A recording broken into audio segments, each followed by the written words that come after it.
नमो सिद्धाणं नमो आयर्याणं नमो उज्जायाणं नमो लोये सवसाहुणं वन्दे तु सर्वसिद्धे ध्रुवमनो ध्रुवमङ्गलिं पते वोच्छामि समय पाहुड मिणमो सुध केवली भणिदम् नमः समय साराय स्वानुभूत्या चकासते चित् स्वभावाय भावाय सर्वभावान्तरचिदे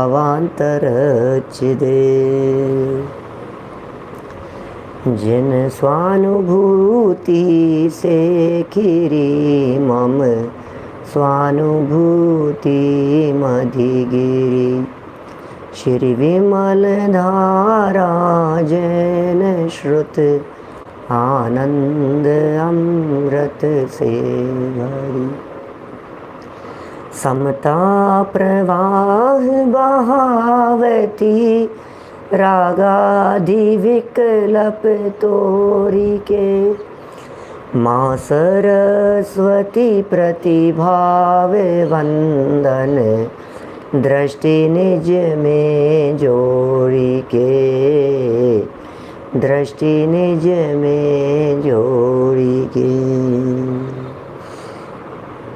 ग्रंथाधिराज समयसार जी है।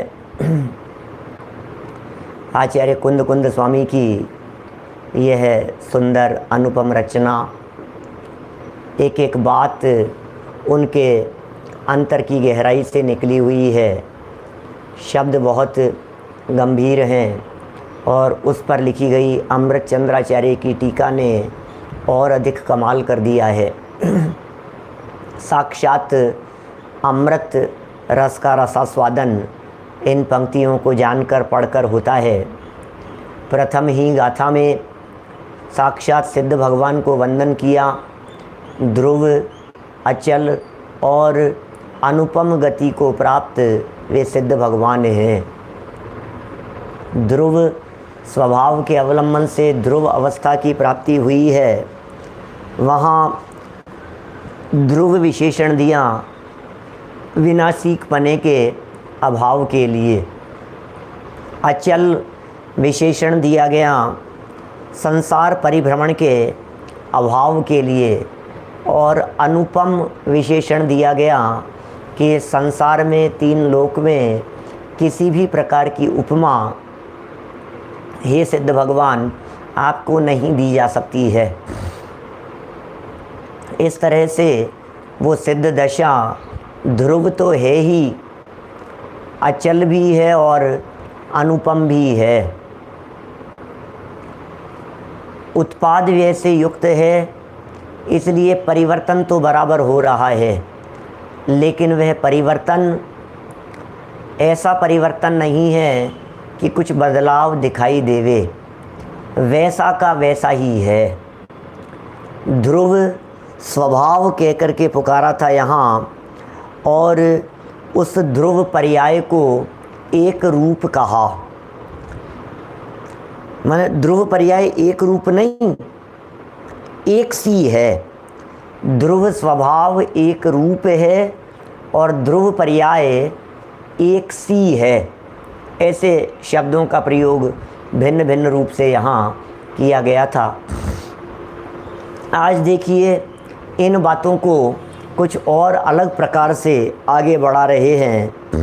जयसेनाचार्य की टीका का भी कुछ पाठांतर हमारे सामने यहाँ ज्ञायक भाव प्रबोधिनी टीका में प्रस्तुत हो गया है।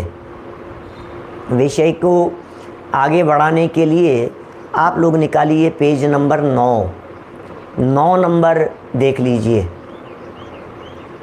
9 नंबर पेज पर ये कह रहे हैं, आचार्य जयसेन ने तात्पर्य वृत्ति नामक टीका में अचल के स्थान पर पाठांतर के रूप में अमल पद भी दिया है। क्या कह रहे हैं? 9 नंबर पेज, और कह रहे हैं जयसेनाचार्य देव तात्पर्य वृत्ति नामक टीका में, तात्पर्य वृत्ति टीका में जयसेनाचार्य की टीका का नाम है तात्पर्य वृत्ति। यह बात भी यहाँ विशेष रूप से जान लेने योग्य है हमारे स्वाध्यायियों के द्वारा। समयसार, प्रवचनसार और पंचास्तिकाय, इन 3 ग्रंथों के ऊपर अमृतचंद्राचार्य देव ने भी टीका लिखी और जयसेनाचार्य देव ने भी टीका लिखी। 3 ग्रंथों के ऊपर, समयसार, प्रवचनसार और पंचास्तिकाय, इन 3 ग्रंथों को कुंद कुंद त्रयी भी कहा जाता है। इन 3 ग्रंथों को नाटक त्रयी भी कहा जाता है।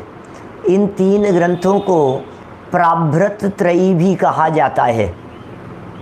समयसार, प्रवचनसार और पंचास्तिकाय, इन 3 ग्रंथों को नाटक त्रयी, कुंद कुंद त्रयी, प्राभृत त्रयी इस नाम से पुकारा जाता है।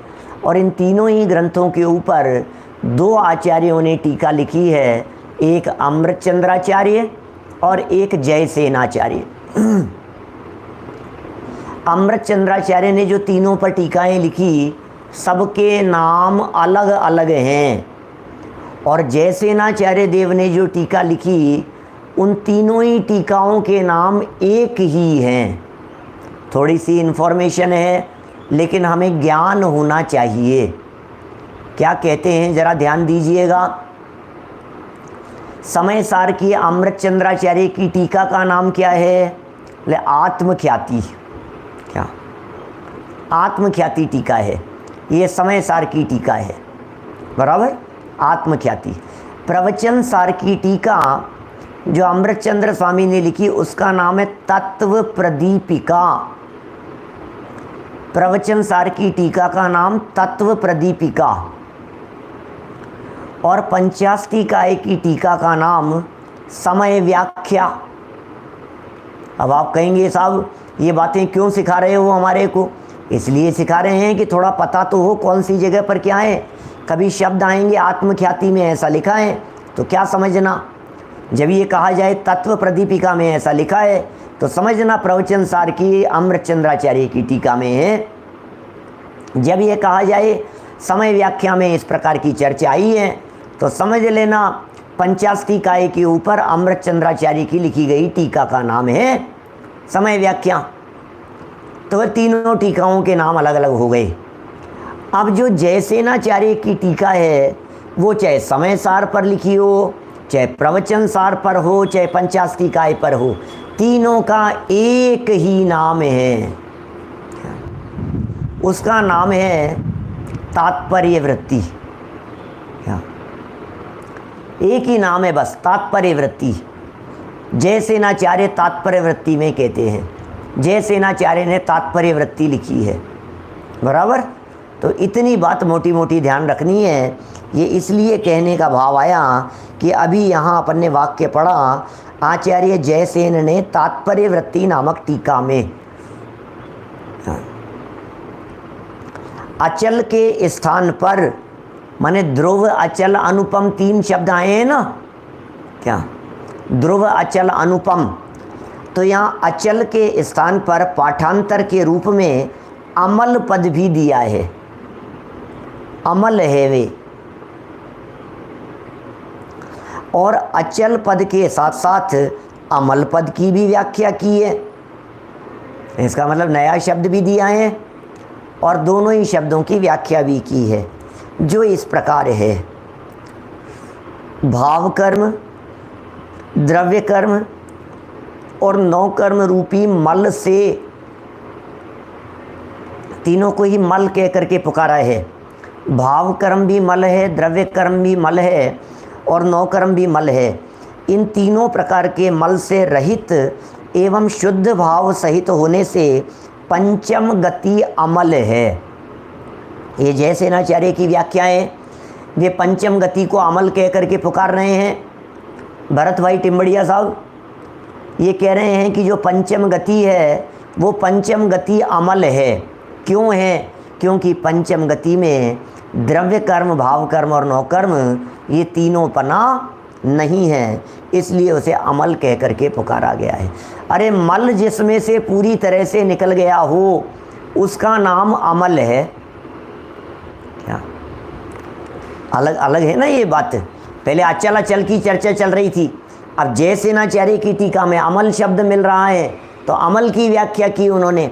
अमल का अर्थ क्या कर दिया, बोले सर्व प्रकार के मल से जो रहित हो गए हैं वे अमल है। मल के पहले आ लगा दिया। ये आ अक्षर सब जगह पर, कई जगह पर अलग अलग अर्थों में प्रयोग होता है। अभाव के अर्थ में, अल्पता के अर्थ में, अतिरिक्तता के अर्थ में कई तरह के प्रयोग होते हैं। तो यहाँ आ अक्षर का प्रयोग मल के पहले जो किया है ये अभाव के अर्थ में समझना चाहिए। धर्म, अर्थ, काम और मोक्ष, इन चार पुरुषार्थों में से धर्म, अर्थ और काम, इनको त्रिवर्ग कहते हैं। क्या ख्याल में आ गई बात? इन्हें त्रिवर्ग कहते हैं। धर्म, अर्थ, काम और मोक्ष, इनको त्रिवर्ग कहा जाता है। इन तीनों से भिन्न होने से, विलक्षण होने से मोक्ष को अपवर्ग कहते हैं। अभी तो मोटी मोटी बातें हैं, ज्ञान का विषय है। अभी असली चर्चा तो अपन द्रव्य भाव स्तुति के बारे में करेंगे नीचे उतर करके। ये कह रहे हैं धर्म, अर्थ, काम, मोक्ष, चार पुरुषार्थ कहे। इन चार पुरुषार्थों में से तीन को त्रिवर्ग कहते हैं, तीन के ग्रुप को। अब चूंकि इनके तीन को वर्ग कहा, त्रिवर्ग, तो चौथा जो बच गया, क्या उस चौथे का नाम अपवर्ग हो गया, वर्ग से पार। क्या ये तीन का नाम वर्ग, त्रिवर्ग, धर्म, अर्थ, काम और जो मोक्ष है वो इन तीनों से पार होने से अपवर्ग कहलाता है। इन तीनों से भिन्न होने से, विलक्षण होने से मोक्ष को अपवर्ग कहते हैं। मोक्ष अपवर्ग है। इस अविनाशी, अविचल, अमल, अनुपम और अपवर्ग गति को प्राप्त सभी सिद्ध परमात्माओं को नमस्कार कर आचार्य कुंद कुंद देव इस समय प्रावृत शास्त्र को रचने की प्रतिज्ञा करते हैं। यह समय प्रावृत कह रहा, क्या श्रुत केवली द्वारा कथित, यह समय प्रावृत कह रहा, मानो वो समय प्रावृत को कहने की प्रतिज्ञा कर रहे हैं, समय प्रावृत को कहने की भावना भा रहे हैं। पंचम वस्तु अधिकार के अंतर्गत ये समय सार की चर्चा आई है आपने द्वादशांग के अंतर्गत। देखिए इसमें क्या क्या विशेषण दिए। अविनाशी है, अविचल है, अमल है, अनुपम है, अपवर्ग है। 5 विशेषण दे दिए जयसेन स्वामी ने सिद्ध दशा के लिए।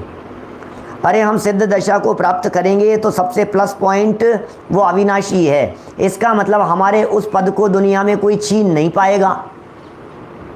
ये तो हो गया अविनाशी, कोई छीन नहीं पाएगा। अविचल है माने वो चलायमान होने वाली स्थिति वहाँ नहीं है। अमल है, इसका मतलब वहाँ किसी तरह की कोई अशुद्धता का सद्भाव नहीं होगा। अनुपम है, अद्भुत है। अनुपम है माने अद्भुत है। अनुपम, उपमा नहीं दी जा सकती है, माने नो कंपैरिजन। किसी भी चीज़ के माध्यम से उस सिद्ध दशा का कोई कंपैरिजन ही नहीं है।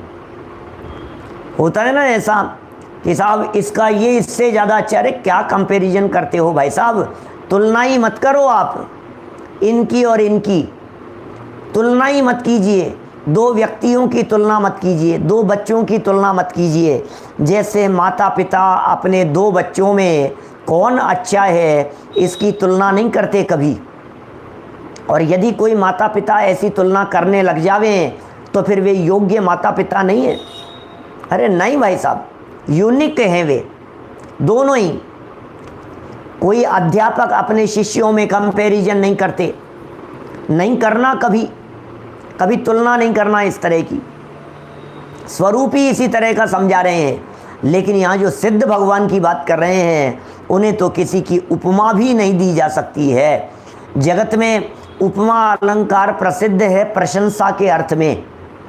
जब कभी किसी व्यक्ति की प्रशंसा की जाती है तो अनेक प्रकार की उपमाएं देकर के प्रशंसा की जाती है, लेकिन सिद्ध भगवान की प्रशंसा किसी भी प्रकार की उपमा से नहीं की जा सकती है। अपवर्ग गति को प्राप्त सभी सिद्धात्माओं को नमस्कार कर इस शास्त्र को समय प्रारब्ध को रचने की प्रतिज्ञा कर रहे हैं। आगे बढ़ें। अब अमृतचंद्राचार्य देव ने जो स्तुति की चर्चा की थी, हम उस तरफ बढ़ रहे हैं। मार्मिक शब्द हैं साहब। यहाँ उन्हीं सिद्ध भगवान को ध्रुव, अचल, अमल, अनुपम, अपवर्ग को प्राप्त उस सिद्ध भगवान को द्रव्य व भाव स्तुति के माध्यम से स्वयं के व पाठकों के आत्मा में स्थापित करके, क्या क्या बात कह रहे हैं, ये बड़े गजब के शब्द हैं। रुक जाओ इन शब्दों पर, क्या समा जाओ इन पंक्तियों में। ये कुछ कहना चाहते हैं, इसमें कुछ गंभीर भाव भरे हुए हैं। उन सिद्ध भगवान को द्रव्य भाव स्तुति के माध्यम से स्वयं के और पाठकों के, द्रव्य स्तुति से और भाव स्तुति से स्वयं के भी और पाठकों के भी क्या करना है? आत्मा में स्थापित करना है। किसको स्थापित करना है? सिद्ध भगवान को स्थापित करना है। द्रव्य और भाव स्तुति से स्थापित करना है। कहाँ स्थापित करना है? स्वयं के आत्मा में भी स्थापित करना है और सिद्ध भगवान के आत्मा में भी स्थापित करना है। अरे सुनिए तो सही, ये समय सार ग्रंथ की शुरुआत हो रही है। ये कहना चाह रहे हैं, हे पाठकों, हे श्रोताओं, हे भव्य जीवों, हम तुम्हारे हृदय में सिद्ध भगवान की स्थापना कर रहे हैं। अब तुम अपने आप को कमज़ोर मत समझना। अब चूंकि तुम में सिद्ध भगवान की स्थापना हो गई है, इसलिए तुम अपने आप को परमात्मा से कम अनुभव मत करना। ये सिद्धत्व की स्थापना की बात चल रही है भाई साहब। पता है हृदय में कौन आकर के विराजमान हो रहे हैं? यहाँ सिद्ध भगवान विराजमान हो रहे हैं हृदय में आकर के। सिद्धत्व की स्थापना कर दी, आप समझ रहे हैं? अरे ये पहले तो एक कमरा मात्र था, फिर हमने यहाँ वेदी बना दी और फिर इस वेदी पर ला करके हमने यहाँ भगवान की स्थापना कर दी। अब यह कमरा नहीं रहा, अब यह मंदिर हो गया। क्या कमरे में और मंदिर में क्या फर्क है भाई साहब? जरा बतलाइए, कमरे और मंदिर में फर्क क्या है? संजीव जी दिल्ली, बोलिए साहब, क्या फ़र्क है दोनों में? कोई फ़र्क नहीं है। मंदिर होता है वो भी कमरा ही होता है, कमरा होता है उसी को नहीं, उसी कमरे में जब भगवान स्थापित हो जाते हैं तो वो कमरा नहीं रह करके मंदिर बन जाता है। अरे ये जो आत्म तत्व है, इस आत्मा में कुंदाचार्य देव यहाँ भगवान को स्थापित कर रहे हैं। हमारे इस देह देवल में आत्मा नहीं, अब परमात्मा निवास करते हैं। आप ऐसा महसूस कीजिए। पहली गाथा में सिद्ध भगवान को स्थापित करके कह रहे हैं, अब आप अपने आप को भविष्य में कभी भी मनुष्य मत समझना। अब ये समय सार पढ़ते समय आप अपने आप को पामर मत समझना, आप अपने आप को दीनहीन मत समझना, आप अपने आप को कमज़ोर मत समझना, क्योंकि आपके हृदय में सिद्ध भगवान आकर के विराजमान हो गए हैं।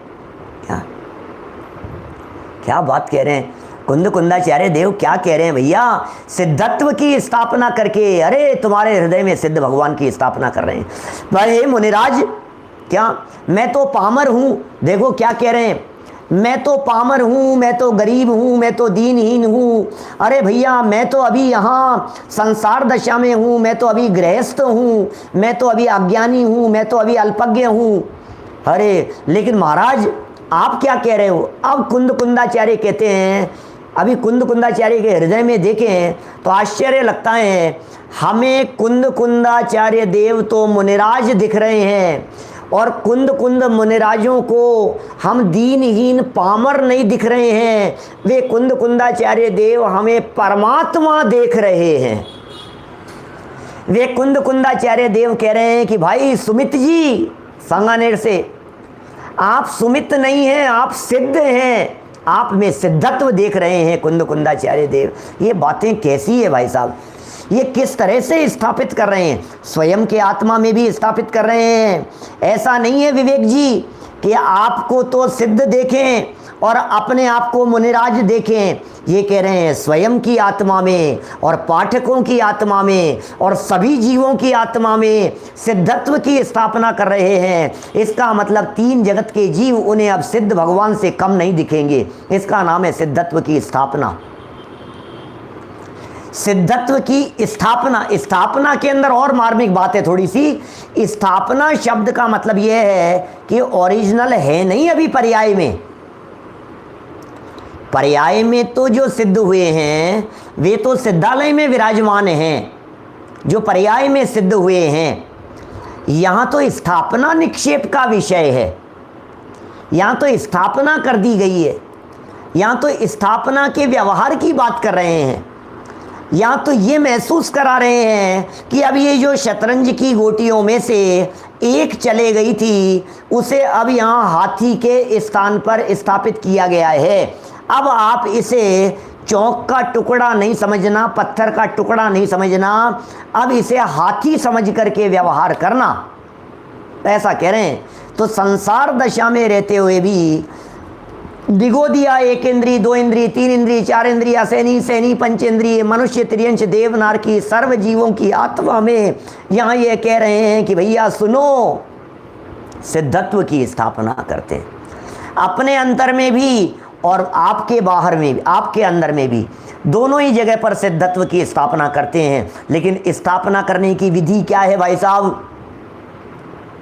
कोई मंत्र पढ़ो, कोई विधि होगी, कुछ स्थापना की मूर्ति में, प्रतिमाओं में परमात्मापन की जब स्थापना होती है तो परमात्मापन की स्थापना होने पर उन प्रतिमाओं में कुछ न कुछ मंत्र विधि से हो ये प्रतिष्ठा।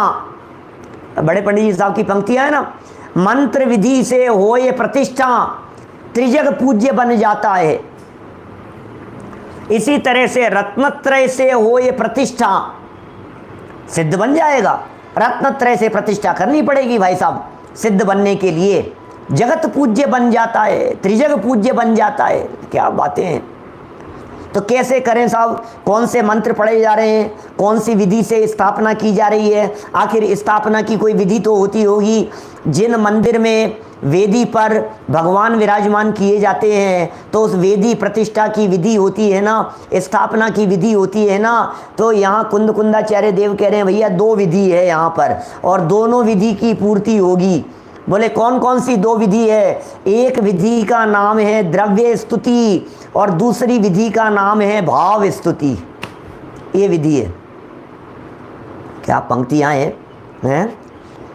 ये अमृतचंद्राचार्य कह रहे हैं ये द्रव्य भाव स्तुति की बात, सिद्धत्व की स्थापना करने की बात मानो कुंदाचार्य देव के हृदय में बैठ करके स्थापना कर रहे हैं। जरा देखिए क्या पंक्तियाँ हैं यहाँ। उन्हीं सिद्ध भगवान को जिनके लिए 5 विशेषण दिए गए, उन्हीं सिद्ध भगवान को द्रव्य व भाव स्तुति के माध्यम से, द्रव्य भाव दोनों स्तुति के माध्यम से स्वयं के व पाठकों के, दो बातें हो गई, स्वयं के अंदर में भी और पाठकों के भी, आत्मा में, शरीर में नहीं, आत्मा में।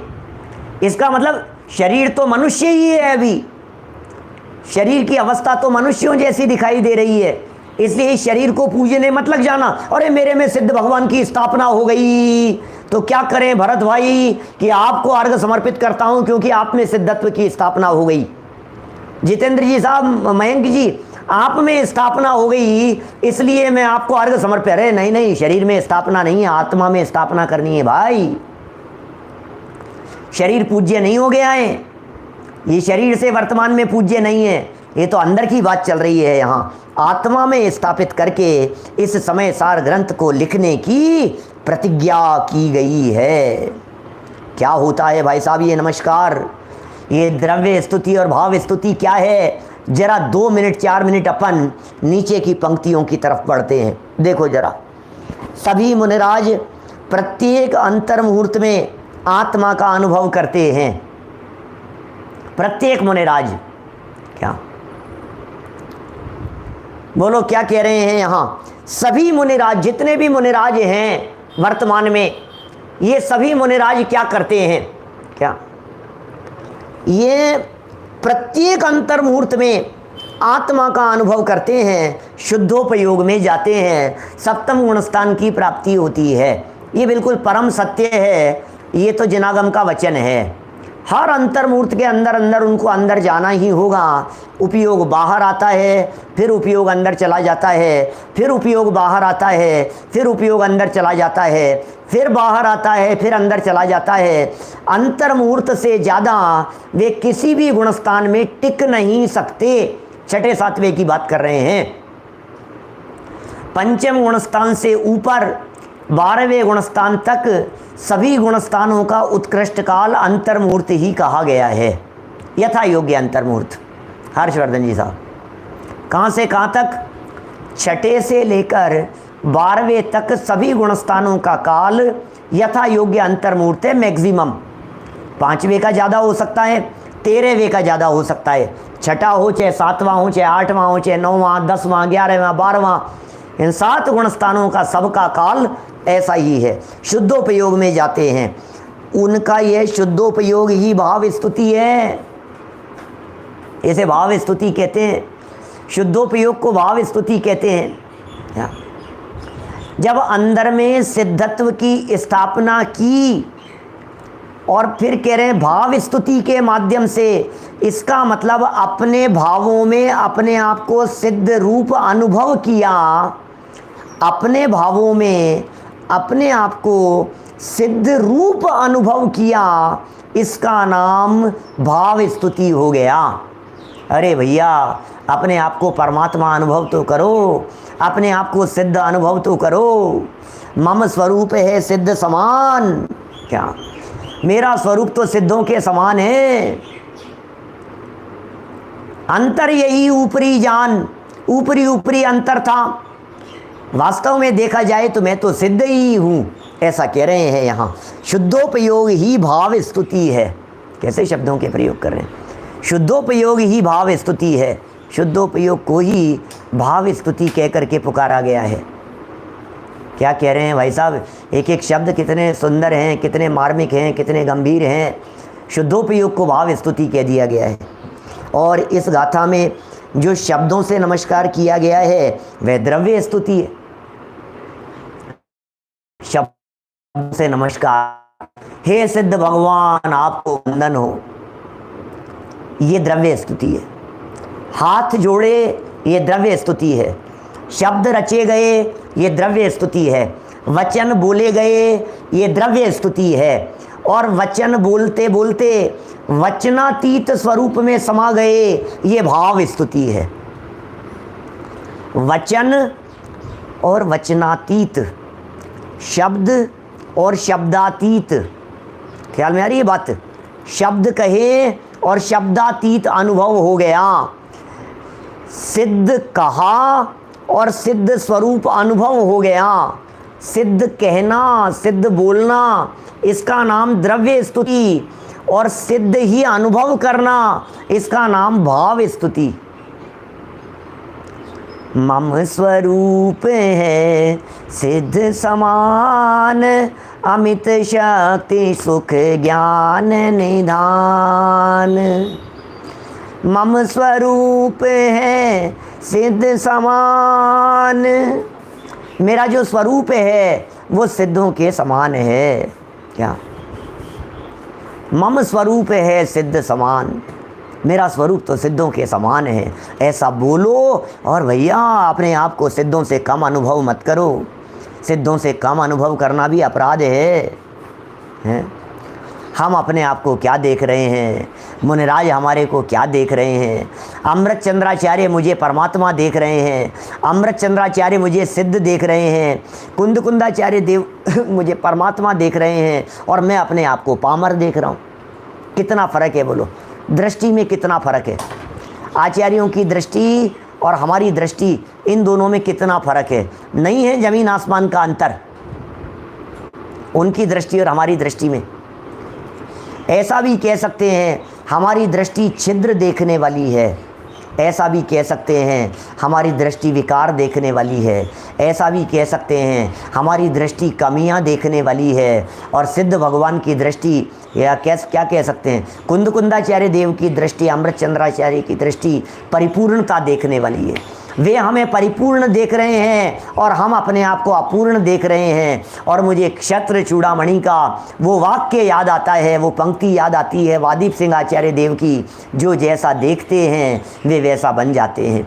जो अपने आप को पामर देखते हैं वे पामर बने रहते हैं, जो अपने आप को सिद्ध देखते हैं वे सिद्ध बन जाते हैं, जो अपने आप को परमात्मा देखते हैं वे परमात्मा बन जाते हैं, जो विकारी देखते हैं वे विकारी बने रहते हैं।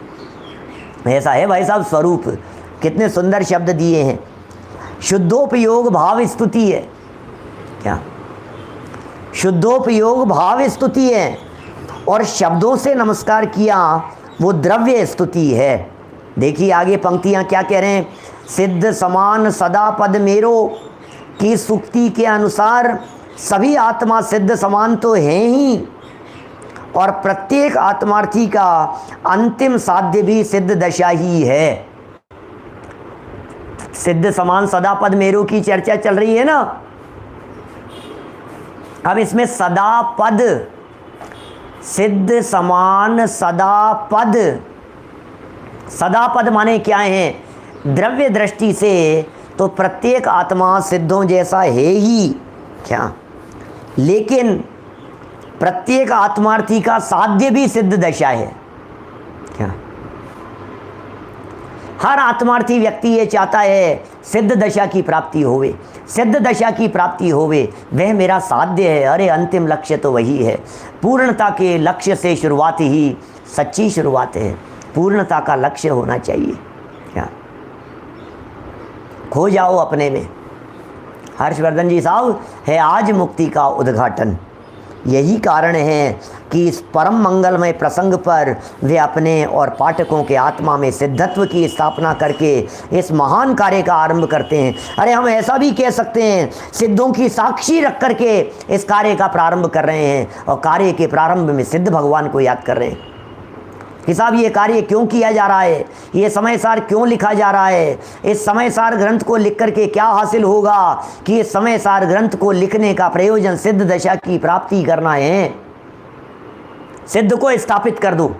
एक और बात कहूं सिद्ध को स्थापित करने की बात में, जिस व्यक्ति का जो लक्ष्य होता है वो व्यक्ति वो फोटो अपनी दीवार पर लगा करके रखता है, इसका नाम है स्थापित कर देना। हमारा लक्ष्य सिद्ध दशा की प्राप्ति है तो सिद्धों की स्थापना कर दी हमने हमारी टेबल पर। अब बार बार में सिद्ध को देख देख करके सिद्ध दशा प्राप्त करने के लिए मोटिवेशन मिलता रहता है, इसका नाम है सिद्धत्व की स्थापना। क्या कहते हैं आजकल के मोटिवेशनल स्पीकर्स लोग? वो ये कहते हैं आपका जो ड्रीम हो उस ड्रीम को आप दीवार पर चिपका दो, ऐसा कहते हैं। सुना होगा आप लोगों ने शायद कभी। आपका जो सपना है उस सपने को आप दीवार पर चिपका दो, बाथरूम में लगा दो, अलमीरा के ऊपर लगा दो। आते जाते हुए आपको वो दिखना चाहिए कि उससे क्या होगा, कि उससे आपको मोटिवेशन मिलेगा। सपने जो लिख दिए जाते हैं वे साकार हो जाते हैं क्या, जो लिख दिए जाते हैं वे साकार हो जाते हैं। फिर उसके लिए एक्शन प्लान किया जाता है। अब यहाँ कर रहे हैं साध्य की स्थापना कर दी अपन ने। साध्य की स्थापना, देखिए जो स्थापना हो जाती है फिर वो हटती नहीं है। आइए जैन साहब, जिसकी स्थापना कर दी ना अपन ने, अब वो हटेगा नहीं। अरे स्थापित हो गए हैं भाई साहब, प्रतिमा स्थापित कर दी गई है, विराजमान हो गई है यहाँ पर।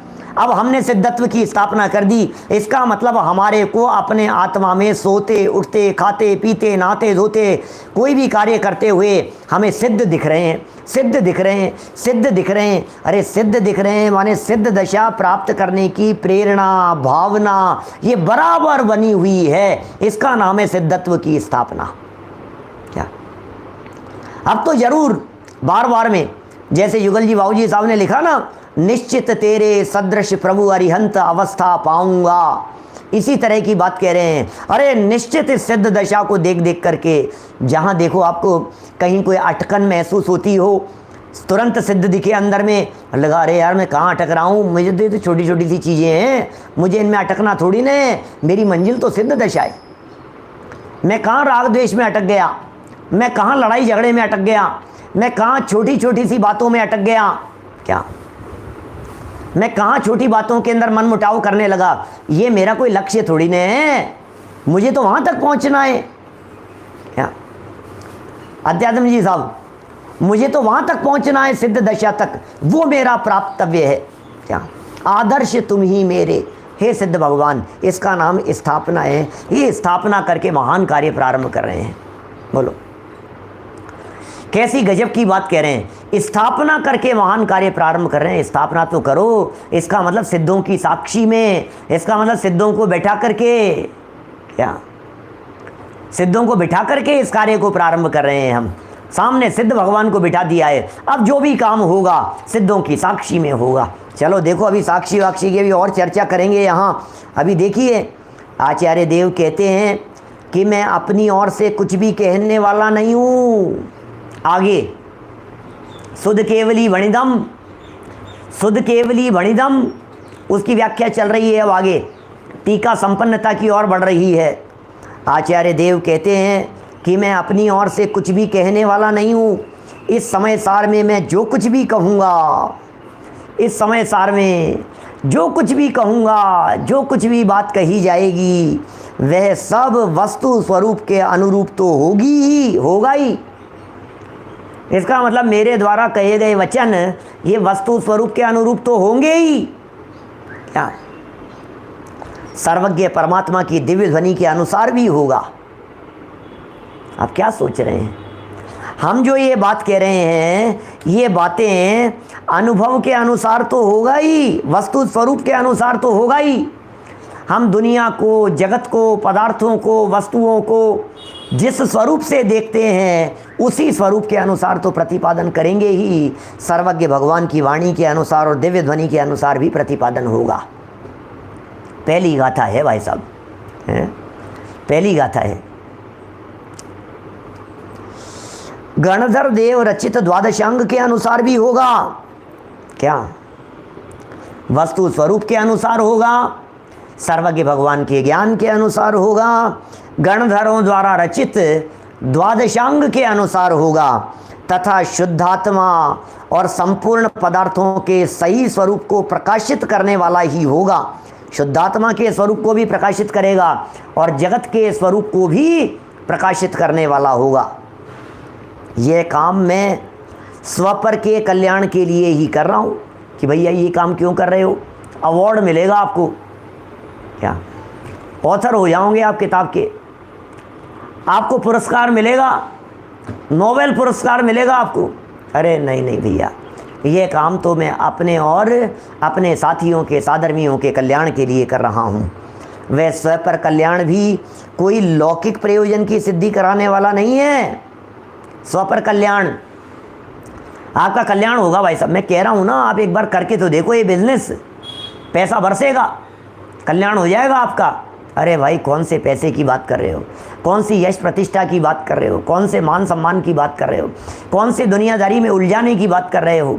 ये तो कह रहे हैं यहाँ लौकिक प्रयोजन की सिद्धि करने वाला नहीं है, अर्थात अनादिकालीन मोह के नाश के लिए ही यह उपक्रम है। ओहो, ये क्या कह रहे हैं, अनादिकालीन मोह के नाश के लिए उपक्रम है, स्वयं के लिए भी और पर के लिए भी।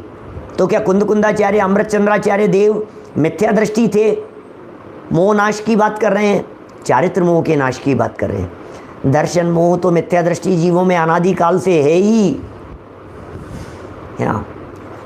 दर्शन मोह तो सर्व मिथ्या दृष्टि जीवों में अनादिकाल से चला ही आ रहा है, लेकिन यहाँ जो चारित्र मोह हैं वो चारित्र मोह भी तो अनादिकाल से है।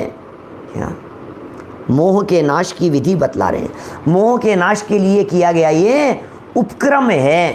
क्या कैसा उपक्रम कर रहे हैं, ये मोह का नाश हो जावे, इसके लिए ये उपक्रम किया जा रहा है।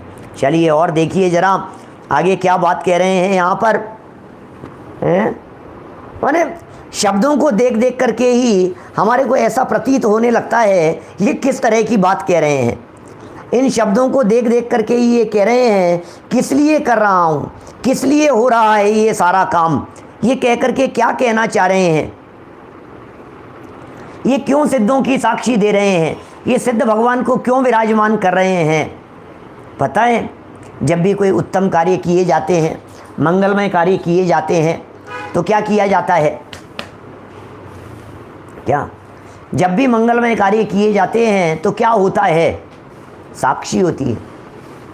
अरे जैसे समझ लीजिए आप गृह प्रवेश का कार्य है, क्या जैसे समझ लीजिए आप शादी विवाह के आयोजन है, क्या और उन शादी विवाह के आयोजनों में क्या करते हैं आप, समाज को बुलाते हैं, सब लोगों को इकट्ठा करते हैं, पंच लोगों की उपस्थिति में प्रतिष्ठा कराते हैं, पंच लोगों की उपस्थिति के अंदर विवाह कार्य संपन्न होता है। देव शास्त्र गुरु की साक्षी भी होती है और पंचों की साक्षी भी होती है। विवाह ऐसे ही थोड़ी ना संपन्न हो जाता है। विवाह कैसे करते हैं बतलाइए आप। जब भी विवाह की विधि संपन्न होती है, कहीं भी किसी के भी द्वारा विवाह विधि संपन्न हुई तो क्या हुआ, उस विवाह विधि संपन्न होने में किसी की साक्षी थी या नहीं, कौन था भाई साहब, अकेले में ही कर लिया, नहीं नहीं नहीं, साक्षी में हुआ है। हाँ, किसकी साक्षी में हुआ है, हमने देव शास्त्र गुरु को विराजमान किया है, हमने देव शास्त्र गुरु को स्थापित किया है, हमने उनकी पूजन की है, हमने उनको अर्घ समर्पित किए हैं, हमने वहाँ जिनवाणी विराजमान की है, हमने देव के प्रतीक स्वरूप वहाँ वो विराजमान किया, यंत्र विराजमान किए हैं, जिनवाणी को विराजमान किया है, शास्त्र के प्रतीक, गुरु के प्रतीक स्वरूप वहाँ मंगल कलश विराजमान किया गया है। ऐसे देव शास्त्र गुरु के प्रतीक पूर्वक हमने विवाह किया है, स्वयं ने भी किया है, औरों का भी होता है। देव शास्त्र गुरु की नहीं, पंचों की भी साक्षी होती है। ऐसे ही कह रहे हैं, हम ये मंगल कार्य करना प्रारंभ कर रहे हैं, हम समय सार लिखना प्रारंभ कर रहे हैं, हम समय सार में होने की भावना भा रहे हैं, तो किसकी साक्षी में, बोले किसी और की क्या साक्षी देवें, हम तो साक्षात सिद्ध भगवान की साक्षी में ये कार्य कर रहे हैं, सिद्धों की साक्षी में ये कार्य हो रहा है। देखिए जरा क्या कह रहे हैं और क्या होगा। सिद्ध साक्षी, सिद्ध साक्षी दीक्षा कहते हैं, आप जानते हैं अपने जो तीर्थंकर के मुनिराजों की जो दीक्षा का प्रसंग होता है, बाल युवा तीर्थंकरों की जब दीक्षा का प्रसंग होता है तो उस दीक्षा के प्रसंग को सिद्ध साक्षी दीक्षा कहते हैं। किसी की साक्षी नहीं, आचार्यों की साक्षी नहीं है, नमः सिद्धेभ्य कह करके वे दीक्षा ले लेते हैं, सिद्ध साक्षी दीक्षा। देखिए आगे आचार्य अमृतचंद्र ने मंगलाचरण के तीसरे छंद में इस ग्रंथ की टीका करने से अपने चित्त की परम विशुद्धि की कामना ही की है। ये पढ़ चुके हैं अपन, तीसरे कलश के अंदर ये बात हो गई है। यहाँ क्या वही बात वे यहाँ टीका में आचार्य कुंद कुंद की ओर से कह रहे हैं, टीका में कुंद कुंदाचार्य देव की ओर से ये बात कह रहे हैं। क्या क्या कह रहे हैं, आचार्य देव कह रहे हैं कि ये शास्त्र अरहंत भगवान के प्रवचनों का अवयव है। ओह, ये समय सार ग्रंथ क्या है भाई साहब, ये समय सार ग्रंथ अरहंत भगवान के प्रवचनों का अवयव है। अवयव जानते हैं क्या होता है, पार्ट है उसका। अवयव क्या होता है, अरहंत भगवान के प्रवचन का ही पार्ट है, अरहंत भगवान के प्रवचन का ही अंश है ये समय सार ग्रंथ। इस समय सार को साधारण मत समझना, इस समय सार को कमज़ोर मत समझना, इस समय सार को कुंद कुंदाचार्य की रचना मत समझना। ये कुंद कुंदाचार्य देव कहना चाहते हैं, वे कहना चाह रहे हैं कुंद कुंदाचार्य देव, तुम यदि इसे कुंद कुंद की वाणी समझ करके पढ़ोगे तो तुम्हारा कल्याण नहीं होगा। ये प्रमोद जी भाई साहब, ये कुंद कुंदाचार्य देव की वाणी नहीं है, यह वाणी तो केवलियों की वाणी है, यह वाणी तो तीर्थंकरों की वाणी है, यह वाणी तो भगवान की वाणी है, भगवान की दिव्य ध्वनि का अंश है। यह समय सार। बातें सुन सुन करके कितना अच्छा लगता है, बातें सुन सुन करके कैसी फीलिंग आती है। जो समय सार हम पढ़ने जा रहे हैं, ये समय सार भगवान महावीर स्वामी की वाणी आई है। ये समय सार भगवान महावीर स्वामी की वाणी है। हम यहाँ भगवान की वाणी पढ़ रहे हैं, हम यहाँ तीर्थंकरों की वाणी पढ़ रहे हैं। इसका अपमान नहीं हो सकता है भाई साहब। क्या क्या वाणी है भाई साहब, हैं? मुझे तो ऐसा लग रहा है मेरे को कि आचार्य देव जो बात कह रहे हैं, इन बातों में क्या गहराई छिपी हुई है। यह शास्त्र अरहंत भगवान के प्रवचन का अवयव है। कहाँ की बात है ये कौन कह रहे हैं अरहंत भगवान के प्रवचन का अवयव है? ये अमृतचंद्राचार्य की पंक्तियां हैं, संस्कृत टीका के मूल शब्द हैं भाई साहब। क्या संस्कृत टीका के मूल शब्द हैं, जहां इन्होंने प्रवचन का अवयव कह करके पुकारा। 8 नंबर पेज की पहली लाइन देखिए, 8 नंबर पेज देखिए जरा, संस्कृत लाइन देखिए ऊपर, अरहत प्रवचन अवयवस्य। मिल गया आपको? अमृतचंद्राचार्य की लाइन पढ़ करके बतलाइए मैंने, अरहत प्रवचन अवयवस्य, अवयवस्य अवयव का, स्वयं परयोह अपने और पर के लिए। क्या कह रहे हैं? अरहंत भगवान के प्रवचन का अंश है, अरहंत भगवान की दिव्य ध्वनि का अंश कह रहे हैं। अरहंत भगवान की दिव्य ध्वनि है, दिव्य ध्वनि मान करके समझिए, शिरोधार्य कीजिए, इसे अपने मस्तक पर धारण कीजिए। समय सार ग्रंथ आदिराज को ये समय सार ग्रंथ अपने मस्तक पर विराजमान कीजिए। ये महसूस कीजिए कि भगवान की वाणी, अरे भगवान बोल रहे हैं, ये संजीव गोधा नहीं बोल रहे हैं। क्या ये अमृतचंद्राचार्य नहीं लिख रहे हैं, ये कुंदाचार्य देव नहीं लिख रहे हैं। क्या ये तो भगवान की दिव्य ध्वनि है। दिव्य ध्वनि चली आई है साक्षात हमारे पास में, भगवान महावीर स्वामी की वाणी हम तक चले आई है। अरे घर में भगवान महावीर स्वामी की वाणी गूंज रही है, ये क्यों नहीं महसूस करते हो आप? घर घर में भगवान महावीर स्वामी की वाणी गूंज रही है, घट घट में भगवान महावीर स्वामी की वाणी प्रवेश कर रही है। समय सार की गाथाएं माने भगवान महावीर स्वामी की वाणी, ये कुंदाचार्य देव कह रहे हैं, अमृतचंद्र स्वामी कह रहे हैं। यह शास्त्र अरहंत भगवान के प्रवचनों का अवयव है, भगवान की दिव्य ध्वनि का अंश है। यह कोई साधारण पुस्तक नहीं है, साधारण पुस्तक नहीं है। अवर्णवाद नहीं हो जाए, अभिनय नहीं हो जावे, इसकी विराधना नहीं हो जावे। अरे क्या समय सार, क्या बात कर रहे हो? समय सार, अरे भैया भगवान महावीर स्वामी की विराधना है। ओहो, यह साधारण पुस्तक नहीं है, यह तो केवली भगवान की वाणी का अवयव है, अंश है। ओह, समय सार ऐसे ही पटक दिया, समय सार ऐसे ही पड़ा हुआ है, समय सार की कीमत नहीं है, समय सार की वैल्यू नहीं है, समय सार चरणों में पड़ा हुआ है, धरती पर पड़ा हुआ है, कहीं भी पड़ा हुआ है। अरे भाई ये भगवान है, भगवान, भगवान जैसी वैल्यू होनी चाहिए राजेंद्र बाबेल जी साहब। क्या ये समय सार नहीं है, समय सार जी है, ये ग्रंथादिराज है। इसका सम्मान उसी तरह से होना चाहिए जैसे भगवान का सम्मान होता है। हमने कही तो थी शायद आपको इन्हीं समय सार प्रवचन श्रृंखला के बीच में एक दिन शायद इस तरह की बात कही थी हमने। सुनो, जब किसी व्यक्ति का आदेश पारित होता है, नहीं इसमें नहीं, संयम प्रकाश में आई थी चर्चा, जब फरमान जारी होता है किसी का, राजा महाराजाओं का फरमान जारी होता है और वो नगर में आकर के कहीं चिपकाया जाता है, कहीं पढ़ा जाता है, न्यूज़पेपर में प्रकाशित होता है, तो उस प्रकाशित पंक्तियों को ये नहीं समझा जाता है कि किसी पत्रकार की लिखी हुई बात है। उस प्रकाशित पंक्ति को यह समझा जाता है ये तो मुख्यमंत्री साहब के द्वारा की गई घोषणा है, ये तो प्रधानमंत्री साहब के द्वारा की गई घोषणा है। उस आदेश को, उस पंक्ति को, उन लाइनों को प्रधानमंत्री जैसी वैल्यू दी जाती है जैसे वे ही बोल रहे हों। इसी तरह से समय सार की इन पंक्तियों को वही वैल्यू प्राप्त होनी चाहिए, वही सम्मान प्राप्त होना चाहिए जो सम्मान साक्षात भगवान महावीर स्वामी को प्राप्त है, हम तक आ गई है। अतः इसे केवली भगवान की वाणी के समान आदर देकर ही पढ़ना चाहिए। कितने सुंदर भाव भर दिए हैं यहाँ। इसे केवली भगवान की वाणी के समान आदर दीजिए, इस समय सार ग्रंथ को उसी तरह से पढ़ना चाहिए। जब ऐसा करोगे तभी इसके स्वाध्याय से पूरा लाभ प्राप्त होगा।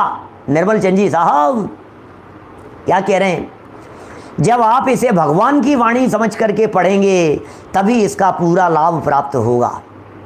तभी हम समझ पाएंगे समय सार के रहस्य को, तभी हम समझ पाएंगे समय सार के मर्म को, तभी हम इसके स्वाध्याय का भरपूर लाभ ले पाएंगे यदि हम इसे समझेंगे। महावीर स्वामी की वाणी है, सिमंदर भगवान की वाणी है, ओ तीर्थंकरों की वाणी आ गई है हमारे घर तक।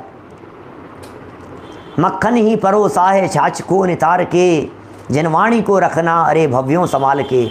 हम लाए हैं विदेह से तत्वों के ज्ञान को, जिन वाणी को रखना अरे भव्यों संभाल के। हम लाए हैं विदेह से तत्वों के ज्ञान को, जिन वाणी को रखना अरे भव्यों संभाल के। इस प्रकार इस पहली गाथा में आचार्य कुंद कुंद देव ध्रुव, अचल, अमल और अनुपम गति को प्राप्त सर्व सिद्धों की वंदना कर केवली और श्रुत केवलियों द्वारा कथित, केवलियों द्वारा भी कहा गया, श्रुत केवलियों द्वारा भी कहा गया, समय सार नामक ग्रंथ को लिखने की प्रतिज्ञा करते हैं। कुंद कुंदाचार्य देव ऐसी प्रतिज्ञा कर रहे हैं कि मैं केवलियों की वाणी को केवलियों की साक्षी में यहाँ प्रस्तुत कर रहा हूँ। इसलिए हे भव्य जीवों, आप भी अपने हृदय में केवलियों की स्थापना करके, सिद्ध भगवान की स्थापना करके ही इस वाणी को सुनना और समझना। हम सब अपने अंदर में उन सिद्ध भगवान की स्थापना करके इस वाणी के मर्म को गहराई से समझें। इसी भावना से बात को यहीं विराम देता हूँ। ओम नमः सिद्धेभ्य। निज निधि निज में बताई, यह अनंत उपकार है, उसके लिए जिन वाणी माँ को वंदना शत बार है, वंदना शत बार है। 9 बार नमोकार मंत्र। नमो वरिहंताणम, नमो सिद्धाणम, नमो हरिहरम, नमो वज्रायणम, नमो सब